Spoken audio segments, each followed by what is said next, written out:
सगळे नगरसेवक जे निवडून आले राज्यभरात त्यांची चौकशी व्हावी, कारण त्या सर्व ठिकाणी 3 नंतरही नामांकन वापस घेण्यासाठी दबाव टाकण्यात आला होता आणि 3 नंतरही नामांकन वापस घेण्यात आले.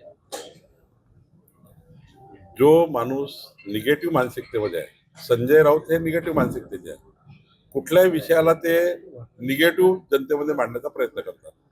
3 वाजताच्या पूर्वी सभागृहाच्या आतमध्ये आल्यानंतर 4 वाजता किंवा 5 वाजेपर्यंत एकदा प्रिमायसेसची एंट्री झाली पाहिजे. त्यांच्या समोर निवडणूक अधिकाऱ्यांसमोर त्यांची एंट्री झाली 3च्या आत.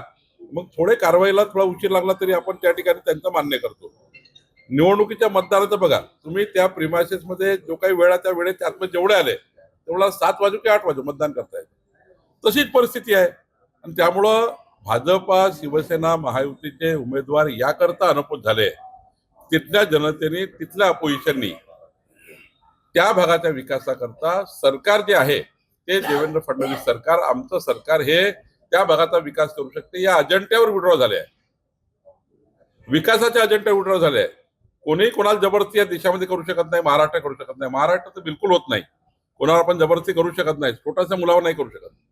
त्यामुळं फेअर पद्धतीने, चांगल्या पद्धतीने हे अनुपस्थित झालेले आहेत आणि जनतेने विकासाकरता आम्हाला मॅन्डेट दिलेला आहे.